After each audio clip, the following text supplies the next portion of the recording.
प्रेत आत्मा को आवाज था कि भी कोई इलाज करने के लिए मौलवी आ रहा है। हाँ, मौलवी आ रहा है या हम मुझे लेके जा रहे हैं। हाँ, तो वो वहाँ से निकलना चाहते थे, कैसे करके यहाँ से मैं निकल जाऊँ उसके आने से पहले। हम पहुँच गए, पहुँचने के बाद में मौलवी साहब ने उनको बैठा दिया। तो बोले साहब मुझे एक लेडीज एक जेंट्स दिख रहे हैं। मैंने कहा वो बोला दरवाजे के पास। वो आत्मा जो थी वो उनके अंदर प्रवेश कर गई। प्रवेश करते हुए उन्होंने गोलाकार से उसको परिक्रमा लगा दी। अच्छा अच्छा, जब निकल के नहीं जा, बंधन कर दिया। बंधन। प्रेम सिंह जी, आपका बहुत बहुत धन्यवाद कि आपने अलाउ किया हमको अपने गांव सेफरा कुंवर में जी आने के लिए। जैसा कि मैंने ऑफ द कैमरा आपको बोला था, तो भगवान के साथ प्लस है, जब देवता है तो राक्षस भी हैं, हम आदमी लोग हैं तो साथ में प्रेत भी हैं, तो ये बैलेंस चलता है। लेकिन कभी कभी आमना सामना हो जाता है। उस वार्तालाप के लिए हम लोग आज साथ बैठे हैं। लेकिन सबसे पहले मैं आपसे जानना चाहूंगा आपकी सेफरा कुंवर के बारे में। मैं 72 से गांव में हूँ और 72 में मैं साधन तो थे नहीं गांव के अंदर यातायात के। तो भाई साहब वगैरह जब जाते थे ट्रेन पे, तो जयंती जनता नाम की एक ट्रेन चला करती थी महसाणा। हाँ, दिल्ली टू महसाणा। उस पे उनको बैठा करके रात को 12 बजे वो आती थी और बैठा करके फिर मैं वापस पैदल चल देता था। तो एक दिन की बात कि मैं जब गया तो काफी बार मैं नीम का थाना में, लेकिन एक रोज मैं जब वापस आ रहा था तो कोटड़ा गांव के पास आकर के, और मुझे एक बंदा और था साथ में, पीछे से आवाज लगी, अरे भाई रुक जाओ मैं भी चलूंगा, अरे भाई रुक जाओ मैं भी चलूंगा। हमने ध्यान नहीं दिया। हमने ध्यान इसलिए नहीं दिया कि यह घटनाएं घटी हुई थी वहां पे। अच्छा, इस वजह से तब हम अपनी स्पीड में ही चलते रहे। जब वो उस सीमा से पार हो गए तब जाकर के वो चिल्लाया जोर से, अरे बारे वो निकल गए, हाथ से निकल गए। अच्छा, हाँ, तब हमें महसूस हुआ कि ये कोई प्रेत आत्मा थी और अपन बच के आ गए। कुल मिला के वो ज्ञान ही काम आया। हाँ, जो हम अभी यहाँ लोगों को बांटना चाह रहे हैं। हाँ, कि भैया ऐसे संभलो, हाँ, ये करो ये ना करो। और उसमें वो जो बंदा साथ में था वो एक माचस, जबकि बीड़ी नहीं पीता था वो, लेकिन वो माचस साथ में लेके आया। तो वो बार बार में माचस के तीले जला करके रास्ते को कवर करता रहा। और बाद में वो आवाज भी बंद हो गई, हम घर पहुंच गए। उसके बाद में 74 में गांव में सेफराबाद गांव के अंदर ये आपसी सहयोग करते हैं काम का, उसी सहयोग में हम गए हुए थे। तो हमने वो काम करवा करके, पूनम की रात थी, रात्रि की, और उसमें वो काम करवाने के बाद में हम 2 बंदे आ रहे थे। तो हमारे गांव में एक मोबा की हवेली करके, मोबा की हवेली, हाँ बड़ी हवेली है, 2 मंजिली। उस हवेली के करीबन 50 गज पहले हमें एक लेडीज नजर आई खड़ी हुई, 12:30-1 के लगभग। अच्छा, रात को। तो हमने ये अंदाजा लगाया कि कोई पड़ोस के जो औरतें हैं, किसी को टॉयलेट या शौच वगैरह जाना होगा, शौच के लिए आ गई होंगी। 71 की आप बात कर रहे हैं? 74। हाँ, 74। तो हमने कोई ध्यान नहीं दिया। जब हम उसके 5-6 फीट की दूरी पर पहुंचे, उसके बराबर में, जब वो औरत वहां से भागी, भाग करके, और एक बगल में कुई है 100 मीटर की दूरी पर, उस कुई के पास एक खंडर मकान था, जबकि उसमें कभी कोई रहता भी नहीं था। और वो वहां पायल की बजने की आवाज उसके पैरों में, और वो वहां जाकर के गायब हो गए। तो हम कुछ चपक आ गए, साथ वाला था वो भी, और हम अपने घर जाकर के सो गए। सुबह उठे तो वो साथ वाले के कुछ बुखार भी हुई। और ये घटना मेरे हकीकत सामने देखी हुई घटना है। और मेरा ये मानना है कि जैसे गांव में तो फिर भी नॉलेज है इस चीज की। हाँ, मतलब लोगों को ज्ञान है, ज्ञात है, अपने बुजुर्गों से भी सुना है उन लोगों ने कि भी ये चीजें होती है। हाँ, लेकिन शहरों में ये चीजें मतलब लोग मानते नहीं। शहरों में होती है। होती है वो छोटे पॉकेट्स में होती है। हाँ। हाँ 74 में मैं दुर्गापुर वेस्ट बंगाल अच्छा SIT ऑक्सीजन कंपनी में गार्ड इंस्पेक्टर था और वहाँ 12 पोस्टें थी गार्डों की। उन पोस्टों को रात को 10 बजे से लेकर सुबह 5 बजे तक राउंड के करते थे, तो चेक किया करते। तो एक रोज की बात है कि जब हम चेक करने के लिए गए तो हमें दीवार के पास जो कार्बाइड के जो ड्रम थे उनके पास में हमें एक सफेद वस्त्र पहने हुए कोई दिखाई दिया। मैंने गार्डों को विशेल बजा करके अलर्ट किया, उनको बुला करके वहां पहुंचे, लेकिन हमने सब जगह देख लिया। वो सफेद आत्मा जो थी वो पता नहीं कहाँ गायब हुई कहाँ नहीं। वो दिखती थी कई बार, कभी कभी, लगातार नहीं दिखती। जब मैं मानता था कि हाँ आत्माएं होती हैं। आपने जब उस टाइम जब गार्डिंग कर रहे थे या गार्डनिंग कर रहे थे उस टाइम आपको लगा वो आदमी है या कोई वो है? वो बाद में रियलाइजेशन हुआ हाँ कि वो आत्मा थी, पहले हमने सोचा था कि भाई कोई चोर या कोई सामान लेने हाँ तो अपन तो अपना काम करेंगे। हाँ तो इस वजह से गार्डों को अलर्ट करके हमने वहाँ तलाशी भी ली, लेकिन वहाँ कोई नजर भी नहीं आया। अन्ना कोई जाता हुआ नजर आया, अन्ना आता हुआ, लेकिन वो प्रेत आत्मा की महसूस उस टाइम पे हुई कि कोई यहाँ की यही समाप्त हो गया। जहाँ दिखाई दिया वहीं समाप्त हो गया। वो एक्चुअली फंसा हुआ था वो प्रेत उस जगह।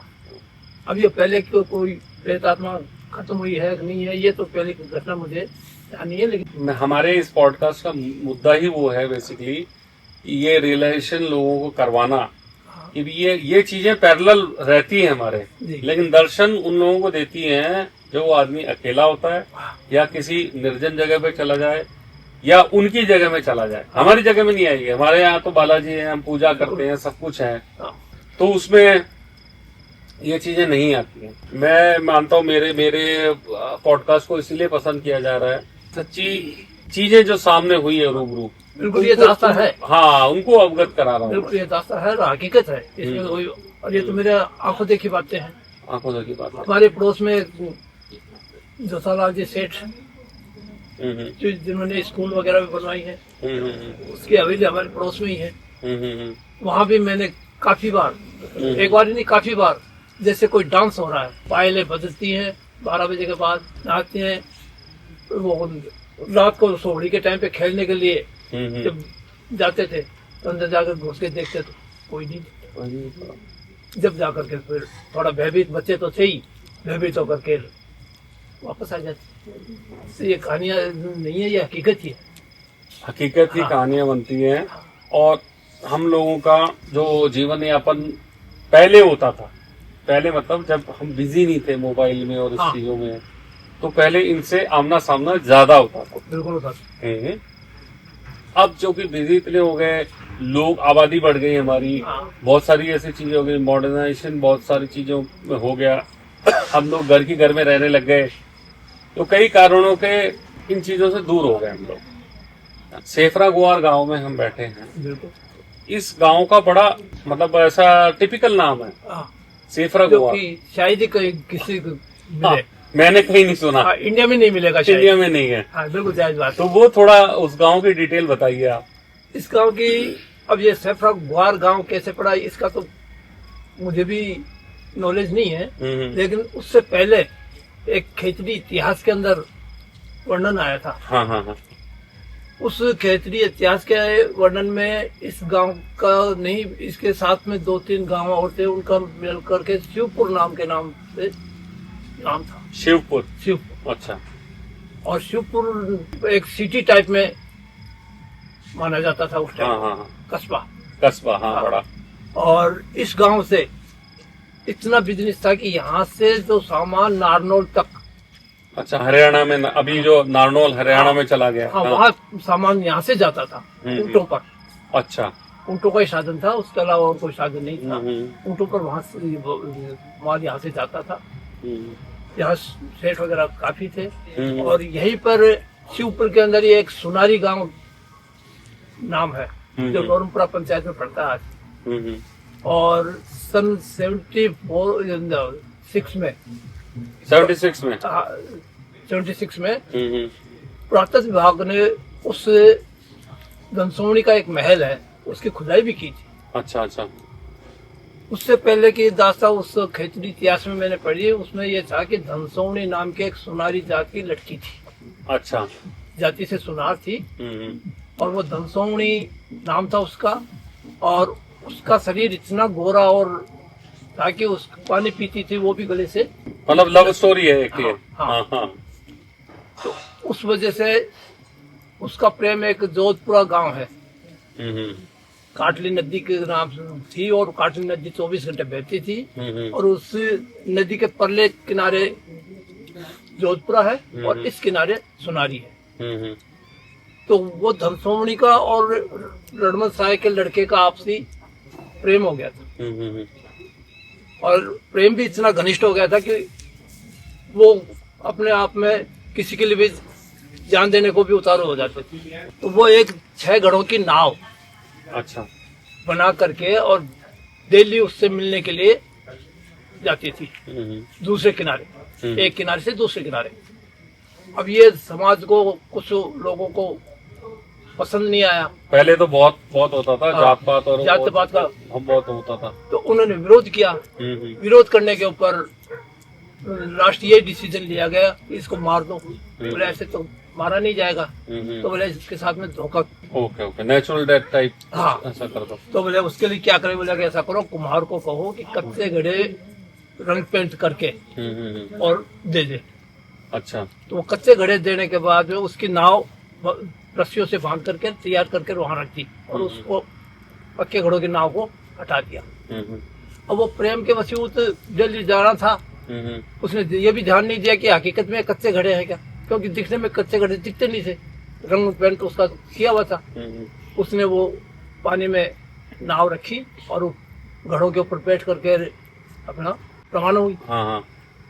रवाना हुई तो करीबन आधी दूर में जाते ही वो घड़े गीले हुए ना, तो जिसको कहते हैं हमारे कि बिकसना, गल जाना। हाँ, तो वो बिकसने लग गए, गलने लगे मतलब। तब वो चिल्लाती है, बोला डूबत है धनसोमणी, बिकसत है घड़नाव, बेटा रणमल साय का चारू हो तो आओ। मतलब तैरना जानता है तो आके बचा, कहने का मतलब उसका ये था। तो उसको पता नहीं लगा, कुछ समय बाद उसे ये पता लगा कि धनसोमणी डूब चुकी। तो उस टाइम पर उसने चांदी के 5 सिक्के एक मगरमच्छ के पकड़वाने के लिए मछुआरों को। अच्छा, वो उस टाइम ये अपने गांव के बगल में, हाँ, वो काटली नदी जो आज भी है, लेकिन आज पानी नहीं है। उस टाइम वो 24 घंटे बहती थी, मगरमच्छ वगैरह उसमें। आज तो डैम बन गए ना, बहुत सारे डैम बन गए। पहले नेचुरली वो जो बहाव पहाड़ों में जो बरसा है वो नदियों से होते हुए और अलवर तक जाती है, अलवर साइड तक। हाँ, अच्छा अच्छा। और काटली नदी का मतलब है कि पैरों तले से जमीन को, बालू को काटना, वो काटली। हाँ, इसलिए उसका काटली नाम पड़ा। हाँ, तो मगरमच्छ तो होते ही थे जो अब वो पॉकेट्स में रह गए, वो चंबल में और उधर रह गए थोड़े बहुत। उसके पसीने में केसर कसरू की खुशबू आती थी धनसोमणी को। तब उस रणमल साय के लड़के ने मगरमच्छ पकड़वा करके उसको जिंदी निकाली। अच्छा अच्छा। हाँ, मगरमच्छ वैसे वो निगलता है, सांप की तरह निगलता है। हाँ हाँ। वो निकलने के बाद में इनका प्रेम चरम सीमा पे पहुंच गया, जब जाकर के उसको खत्म कर दिया गया धनसोमणी को। और सन 76 के अंदर पुरातत्व विभाग जब आया तो ये हमने भी देखा जाकर के कि अस्थि पंजर भी मिला, कटार भी मिली है, वहाँ रसोई भी थी खुदाई करने पे। उस टाइम वो मतलब पौराणिक इतिहास में देखा जाए तो वो खेतड़ी के उसमें आपने वो कहानी सुनी। हाँ, और फिर हकीकत में हमने छिंतर में जाकर के देखा, जब खुदाई की। पुरातत्व विभाग आया था और उसने वहाँ खुदाई करके और वो सब सामान लेकर के गए थे। और उस टाइम पे वो जो हाथी दांत के चूड़े होते थे, उनके टुकड़े भी आज भी कई बार मिट्टियों में मिल जाते हैं, छोटे मिल जाते हैं हाथी दांत के। जबकि मेरे पास भी रखा है आज की तारीख, छोटा सा टुकड़ा।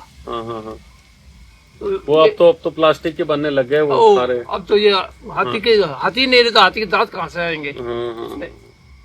नहीं, वो तो सरकार के भी इतनी ज्यादा वो रहती है, और वो सही भी है। खैर, कि हाथियों को कितना मारा जाता था और करा जाता था दांत के चक्कर में। हाँ, दांत के चक्कर।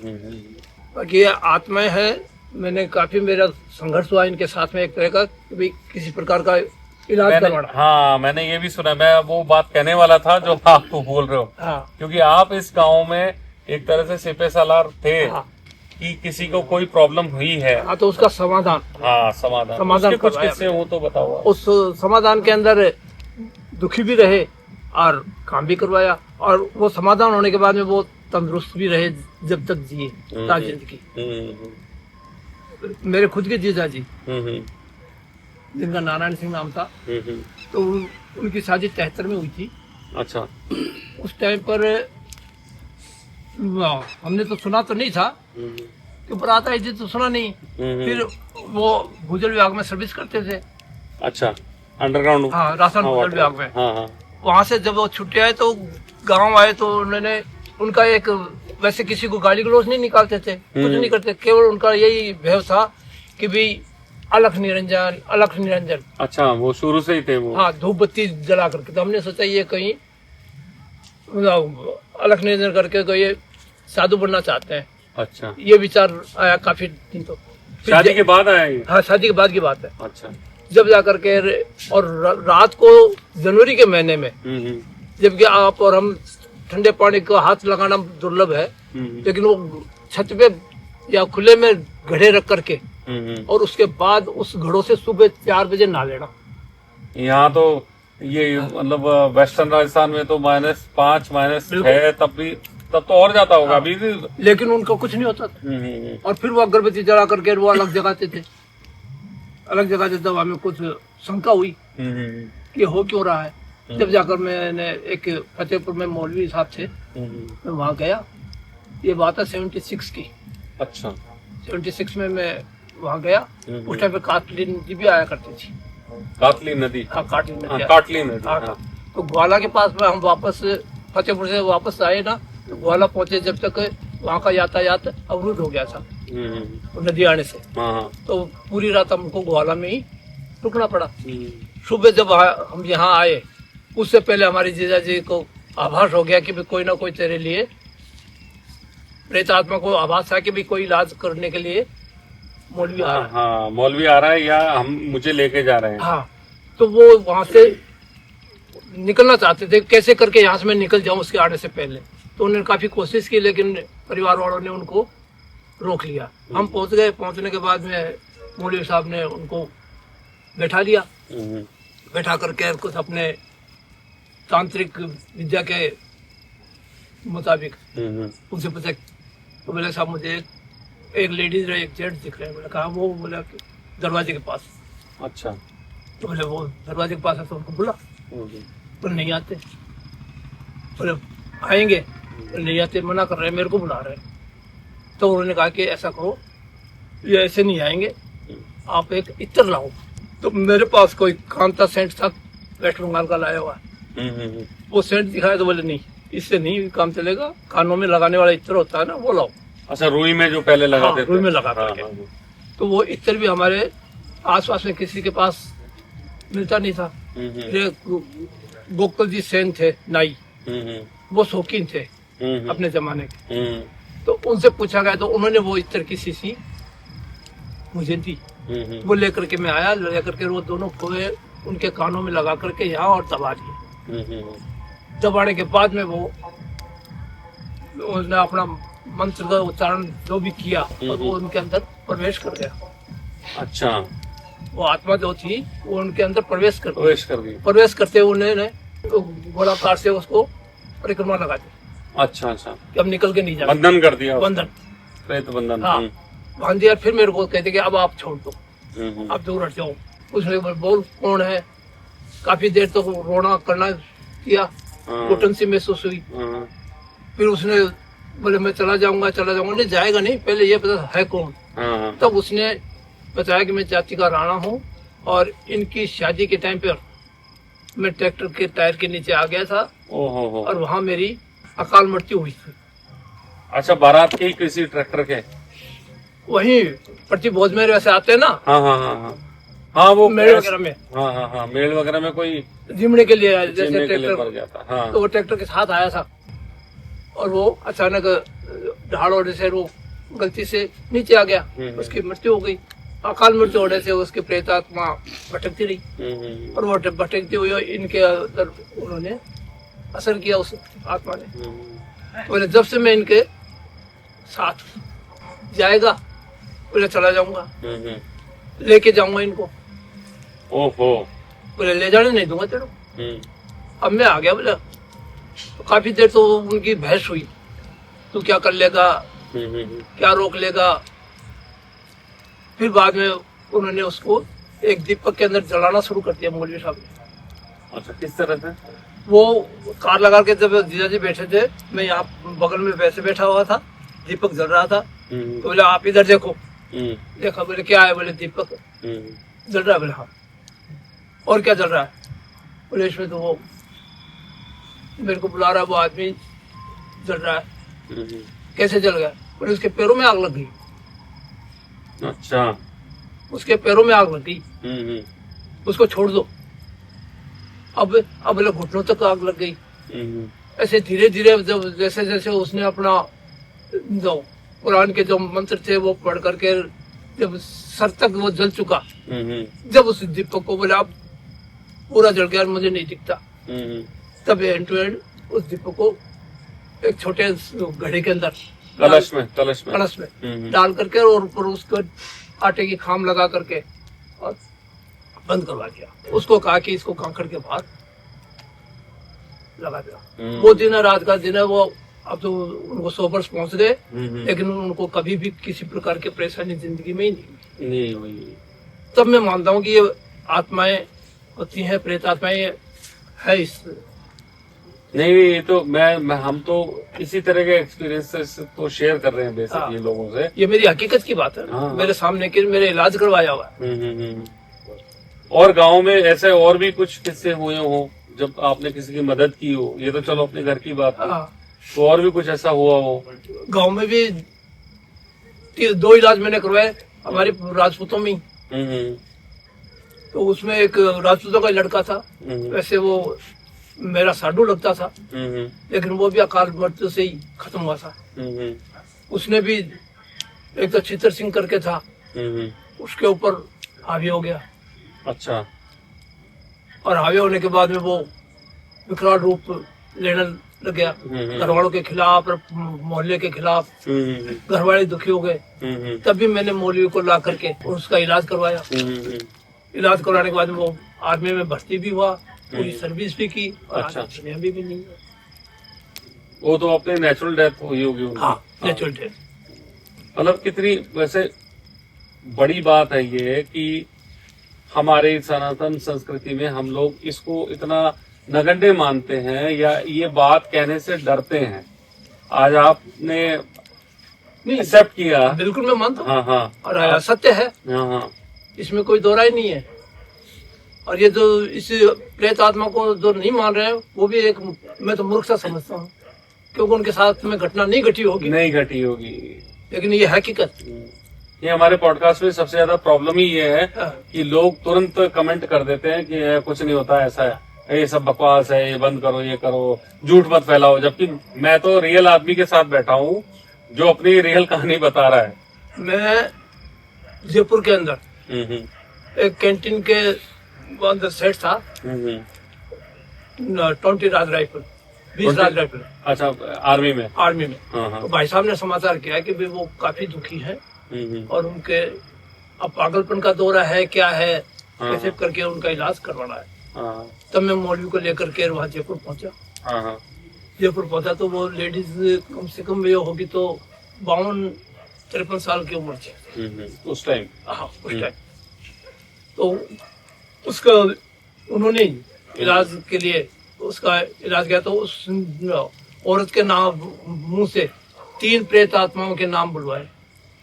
3 जाति की लेडीज। अच्छा। राजपूत भी थी, नाई भी थी, सैन और एक ब्राह्मण। अच्छा। और 3 उसका पियर था ये दातिल। अच्छा। दातिल गांव था। वहां से उसके साथ होली। हाँ, हम्म, जब जाकर के उसका उन्होंने वही जलाने वाली, अच्छा पद्धति वही रखी। हाँ वही रखी, वही रखते थे।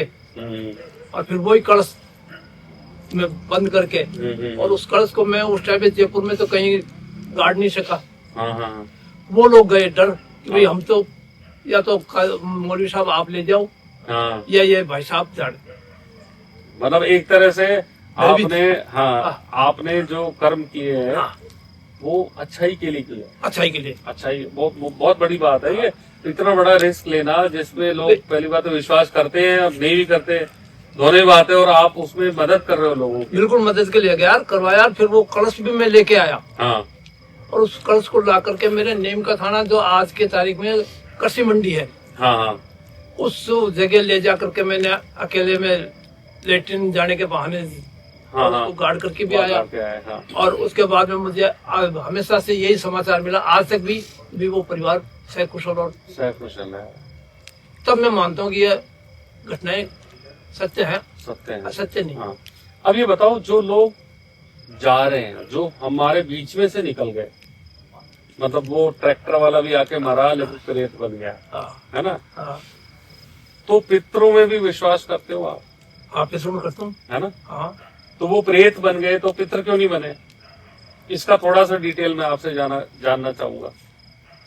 और अपने पितरों की क्या वैल्यू है और कितनी वैल्यू हमको देनी चाहिए, लोग नहीं दे रहे अभी, शहरों में तो भूल ही गए। हाँ, हाँ। तो वो क्या चीज है? जो अकाल मृत्यु होती है ना, हाँ, तो वो तो प्रेत आत्माएं कहलाती है ठीक है। और बनती।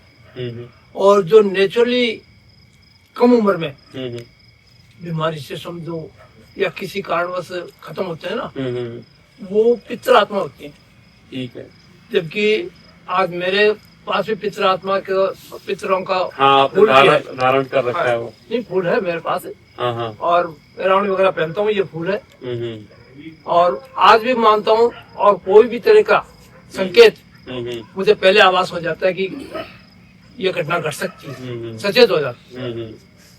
उसी तरह ये प्रेत आत्मा का जो किस्सा हुआ तो हमारे ही परिवार के लड़के के साथ हुआ। वही कोई लड्डू खा करके आया था, अच्छा, उसके साथ हो गए। अब वो इतना भयंकर विकराल रूप उसने किया कि समझे नहीं। उस टाइम में ईश्वर जाने मेरे साथ पास इतनी शक्ति कहाँ से आई। मैं आज भी अफसोस भी करता हूँ, और ये आभास नहीं हुआ मुझे कि इतनी शक्ति कहाँ से आई कि मेरे से डबल शरीर वाले को, और मैं कॉलर पकड़ करके और घिस करके पितरों के देवरे पे ले जाकर के दीवार के टच कर दिया। ओहो। अब टच करते ही वो पीछे घूमा, पीछे घूम करके उसने मेरे ऊपर बोला कि खोदूंगा, लेकिन मेरे को इस बात का ये भी नहीं था। मैंने उसको पकड़ करके धक्का दिया, ऊपर से अपने एक लेडीज से उसने बाल पकड़ के खींच दिए। अब ले जाकर के पितरों के देवरे के पास पटका। जब जाकर के उसने पूरे नाम बताए, बाप का नाम बताया, और फिर उसने सौगंध खाई, मैं धोबी के कुंड में सुकून में। वो तीन आत्माएं जो आप बात कर रहे हो? नहीं, ये एक आत्मा सेफ्रावार की। सेफ्रावार, अच्छा, सेफ्रावार। वो दिन और आज का दिन कभी उस इंसान में वो प्रेत आत्मा नहीं आई, और न किसी और में आई। उसके बाद जब उसने वो कसम खा करके वो निकल गई ना, तब मैं मानता हूँ कि नहीं बिल्कुल है। लोगों को भी जनवाना है ये बात कि इस सिक्के के हमेशा दो पहलू होते हैं, कि हमेशा एक ही तस्वीर देखते रहते हैं, उसके पीछे भी कुछ है। तो हमारे जो तालाब है सीमेंटेड, काफी गहरा है, उस तालाब के अंदर भी हमारे रिश्तेदार थे नीम का थाना के, उनकी अकाल मृत्यु हुई। अच्छा, अकाल मृत्यु हुई तो वो भी प्रेत आत्मा बन गई। तो उनकी प्रेत आत्मा हमारे भाई साहब से भी टक्कर ले ली। अच्छा। वो नहाने के लिए गए थे दोपहर में, और वापस आए तो उनके साथ में ये बात है 71 की। ओहो। फिर 72 में भाई साहब भर्ती हो गए। भर्ती होने के बाद में उनके साथ में आर्मी में भी ऐसा ही होता। यहाँ घर आने के बाद में रात को आया बोल करके और उठ करके भागते थे गांव के बाहर। जब तक वो दिखाई देती थी आत्मा, जब तक तो दौड़ते थे, आत्मा लुप्त हो जाती तो वो बेहोश हो जाती, बेहोश गिर जाती। ये घटनाएं कम से कम तो 4-5 बार हुई। अच्छा। पिताजी ने, मेरे बड़े भाई साहब की बात बता रहा हूँ मैं, पिताजी ने दरवाजे के सामने चारपाई डाल करके सोए कि कहीं ये रात को नींद में उठ करके चला नहीं जाए। हाँ। लेकिन पिताजी की चारपाई को भी छलांग लगा करके प्रेतात्मा के साथ, फिर बाद में उनका वो इलाज करवाया दिल्ली के अंदर। अच्छा। और वो इलाज होने के बाद बात करते। दिल्ली में कहाँ गए थे आप? राजीव सेंटर में एक मौलवी थे टेलर, उन्होंने किया था। वो तो उन्होंने तो किया था म्यादी इलाज, मयाद से 12 महीने की, 6 महीने की, 2 साल की म्याद होती है कि उस टाइम तक प्रेत को रोक देंगे। हाँ, उस टाइम तक वो कोई कभी भी असर नहीं करेगी, दूर से भी नहीं करेगी। दूर से भी नहीं हाँ। करेगी। हाँ। उसके बाद में फतेहपुर में थे सबीर हुसैन काजी जी। अच्छा। उनके पास वो इलाज करवाया, जबकि वो पैसा नहीं लेते थे। उनको खुश होकर के पिताजी ने एक मच्छरदानी दी थी। ये संत लोग ही होते हैं एक्चुअली। क्या वो ये मौलवी और तांत्रिक और ये मतलब अपना जो वाइट स्पेल जिसको बोलते हैं कि तंत्र तो वाइट ही होता है, काला जादू बाद में बना है किसी दूसरे के नुकसान करने के लिए। तो ये अच्छे लोग हैं, जैसे अपने हनुमान जी की चौपाई है। हाँ हाँ, वही है अपने हनुमान जी चौपाई, उसी से उनके कुरान के वो है श्लोक है, वो कुरान के श्लोक ही पढ़ते हैं। पर सही जगह पे सही इलाज हो जाए वो इम्पोर्टेंट है। एक ऐसा ही वो आप कोई किस्सा बता रहे थे। हाँ, वो तो पूर्व जन्म के। हाँ, वो आप बताओ। हाँ, वो तो ये क्या कि जयपुर दरबार के माधो सिंह जी थे। और वो माधो सिंह जी नीलम की शिला के ऊपर बैठ करके नहाया करते। नीलम को आप अंगूठे में पहनते हैं। हाँ। वो उनके पास शिला थी बैठने की, उसमें नहाते थे। वो जो राजगुरु थे ना, उनका इतना सम्मान करते थे कि अपने शरीर का भी इतना सम्मान नहीं जितना उनका किया। गुरु का सम्मान। हाँ, गुरु का। और वो राजगुरु जब आते थे दरबार में, हालांकि डेली कभी नहीं आते, लेकिन कभी कभी आते तो वो अपना सिंहासन छोड़ करके और गुरु जी को बैठा करके उनके पैर दबाना। तो ये सिलसिला काफी चलता रहा। तब एक रोज गुरु जी के जो पड़ोसी था, उसने एक रोज हिम्मत करके और माधो सिंह जी से एक निवेदन की, बोले आप गुस्सा की माफ करो तो मैं एक निवेदन को बोल। बोले दरबार, आप इनको इतना बड़ा सम्मान देते हो गुरु जी को, और इनकी जो पत्नी है गुरु माता, वो इनको मतलब सैकड़ों गालियां निकालना, झाड़ू से मारना, चिमटा फुंकड़ी से मारना, चप्पल से मारना, खाना खाने से पहले। अरे बाप रे। और फिर खाना देना, ये दोनों टाइम का उनका रूटीन था।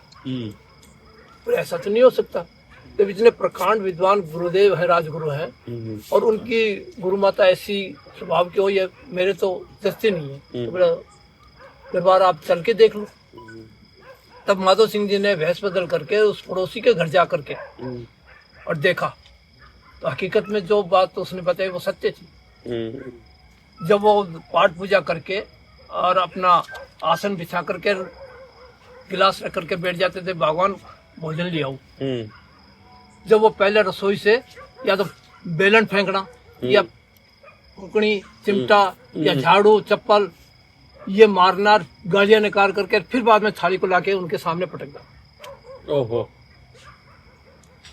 वो हंस करके सब सहन करते थे, हंसते थे, और वो भोजन करके और खड़े हो जाते थे। ये बात है दोनों टाइम पे उनकी, ये बात है।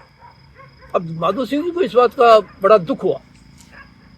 दुख इसलिए हुआ कि हमारी तो राजगुरु है। हाँ, और उनके साथ ये व्यवहार हो रहा है घर में ही। प्रकांड विद्वान है। हालांकि पति पत्नी के मामले में अपन इंटरफेयर तो नहीं कर सकते, लेकिन फिर भी दुखी हुए तो एक रोज दरबार में पहुंचे राजगुरु। तब वो उनको सिंहासन बैठा करके अपने पैर वगैरह दबा करके बोला कि गुरुदेव, एक बहुत बड़ी जिज्ञासा है।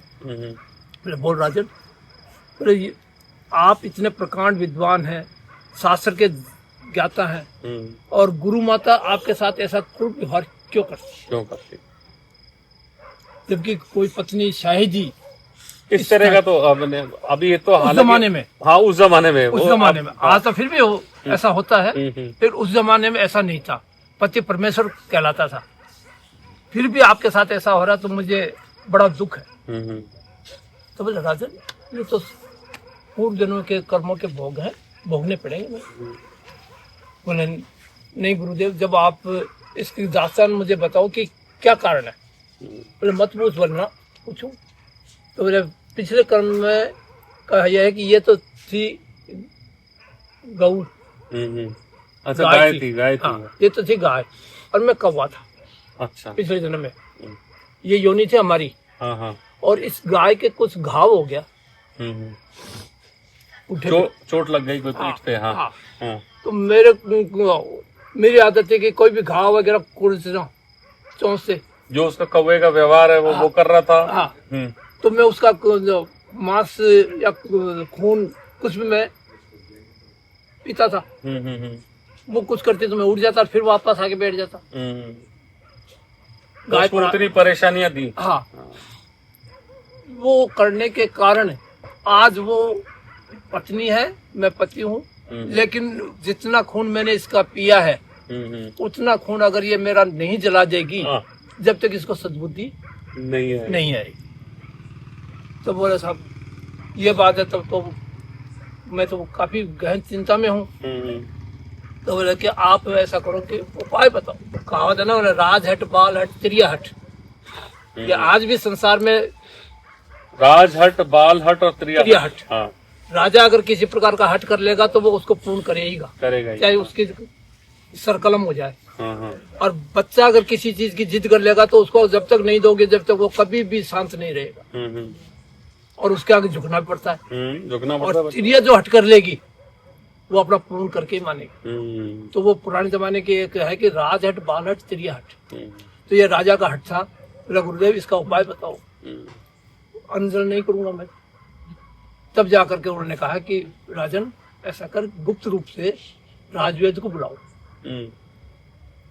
और ये गुप्त रूप रहना चाहिए। राजवेद आए और मेरा एक छटाक ब्लड खून। छटाक कितने ml का होता था? 60 ग्राम। 60 ग्राम। हाँ।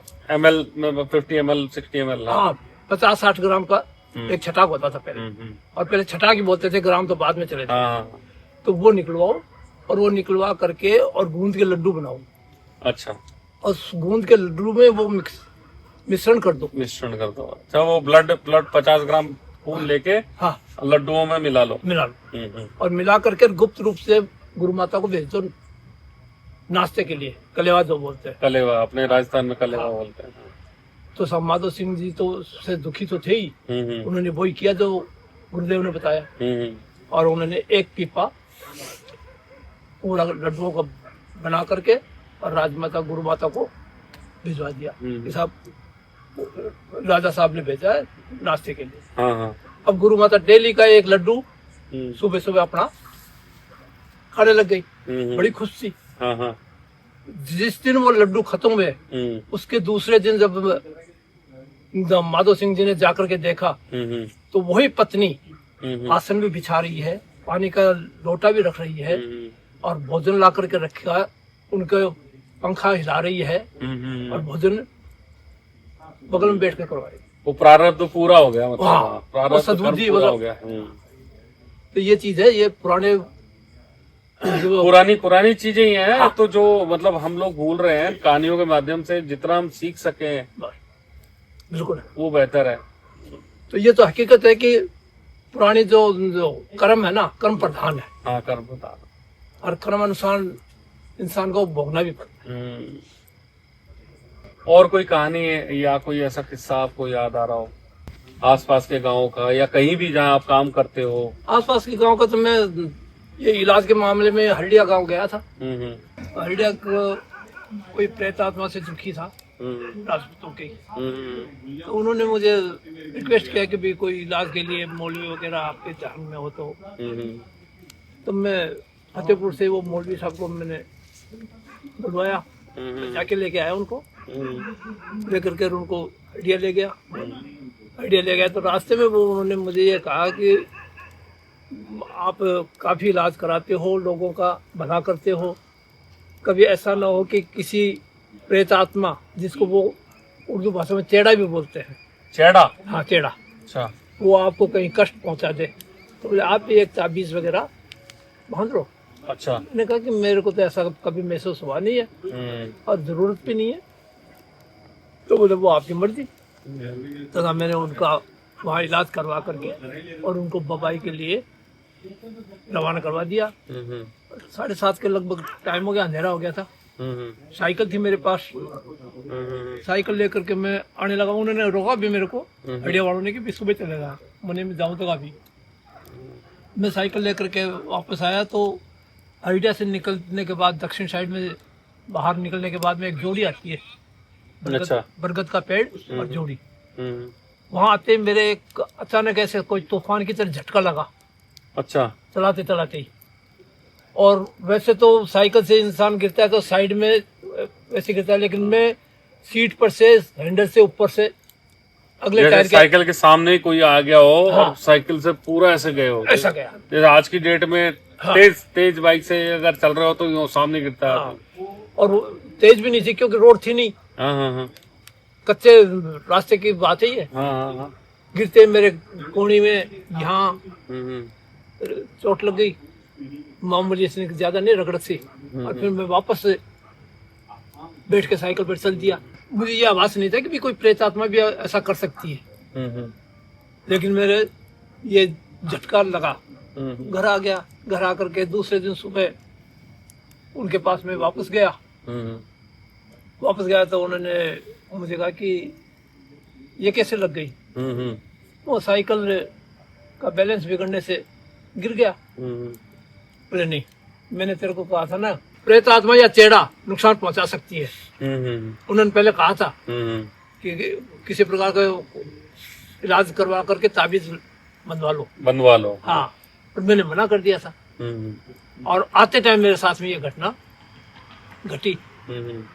उस घटना का फिर उन्होंने जिक्र भी किया कि जो हरडिया के अंदर तेने प्रेत आत्मा को दूर करवाया था ना, उसी ने खोप खा करके और तेरे ऊपर रटे। अच्छा, उसने एक तरह से बदला लिया कि हाँ। मेरे साथ ऐसा क्यों किया। हाँ। तो मैंने साहब, मेरे को तो महसूस हुआ नहीं, बाकी हो सकता है जैसा आप कर रहे हो तो हो सकता है ऐसा। जब जाकर के मैं उनको दूसरे दिन छोड़ करके आया तो उन्होंने ये पूरी वापस दास्तान बता दी मुझे, ऐसा हुआ है तेरे साथ। तो ये मैं मानता हूँ कि हकीकत में प्रेत आत्माएं अवश्य है, आज भी हैं और पहले भी थी। लोगों को ये समझना पड़ेगा असल में, ठीक है। आज हम बैठ के जो पॉडकास्ट कर रहे हैं, आपने समय दिया इतना। हाँ। बहुत बहुत धन्यवाद आपका। आपका भी बहुत बहुत आगमन के लिए बहुत।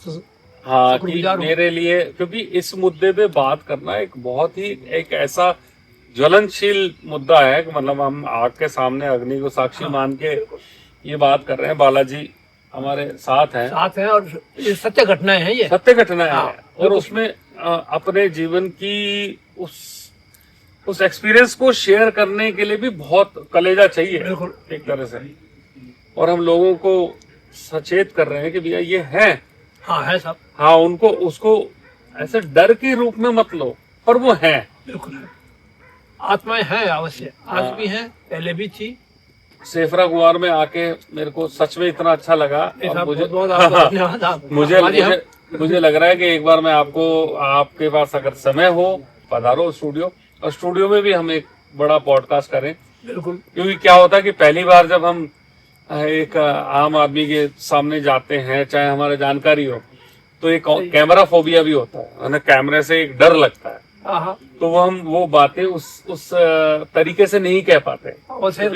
हाँ, पहली बार हमारा और एक्सचेंज हो रहा है, और अब हम नेक्स्ट टाइम जब करेंगे तो वो और बेहतर तरीके से और एक्सपीरियंस हमारे शेयर करेंगे। जरूर। प्रेम सिंह जी, बहुत बहुत धन्यवाद। बहुत बहुत धन्यवाद आपका।